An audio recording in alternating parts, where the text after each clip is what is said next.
This case on the docket is one of about being considerate of others. Let's see the evidence. Not get off the plane any faster. You trying to hop over people that's in front of you. Not kill me with that shit. I didn't want your funky ass sitting over them all fucking day, breathing on top of their fucking head. Put your fucking ass down somewhere. In a fucking rush to go nowhere. Ain't nobody getting off first until the people in front get off. So where the fuck are you going? Nobody else gonna say, but I'm motherfucking gonna say, sit your ass down. You ain't got nowhere to go. You ain't going nowhere. There's motherfuckers behind you that should got a connecting fight. What the fuck you wanna rush for? Okay, I've seen enough. So let me say this. I get her frustration. I do. It agitates me too. If you in the middle to the back of the plane and the plane stop and you pop your behind up as if you finna be one of the first people to get off the plane, and we on row 30 on a plane that has 50 seats. I mean, we're towards the back. Where you going? Where you going? So I get her frustration. Now that being said, or you could talk to people a little bit better than that. You don't know her.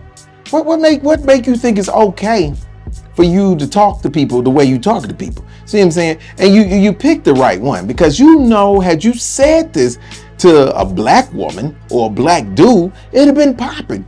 So you talk like this to people who you know not gonna do nothing, and you know them white people in the back of that plane wasn't gonna say or do nothing to you. That's why you got rowdy the way you did. And I don't get, again, I get your frustration, but I don't know who you think you talking to, man. But he ain't got no kids right here.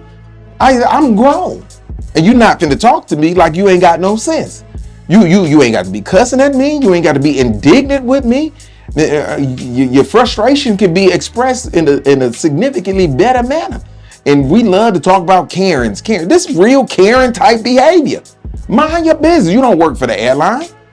You're not the police. You're not the air marshal. You're not none of those things. Why does this bother you so much to the point where you got to be indignant on this plane like this? I want you to do, if that woman was an MMA fighter, she turned around, slap dog piss out you, and then choke you to sleep right there in your chair.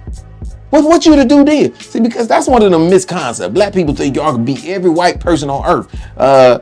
Go Google MMA fighters. A lot of them are not black. So you keep thinking you can beat everybody on the planet just simply for the fact that they're not the same hue as you. You done lied to yourself. Ma'am, I get your frustration. I understand your frustration. But what you're not gonna do is be on this plane talking to people like you ain't got no sense. I find you run amok, I find you run afoul, and I find you out of pocket. And I just wish the lady would have turned around and got some act right. Next case.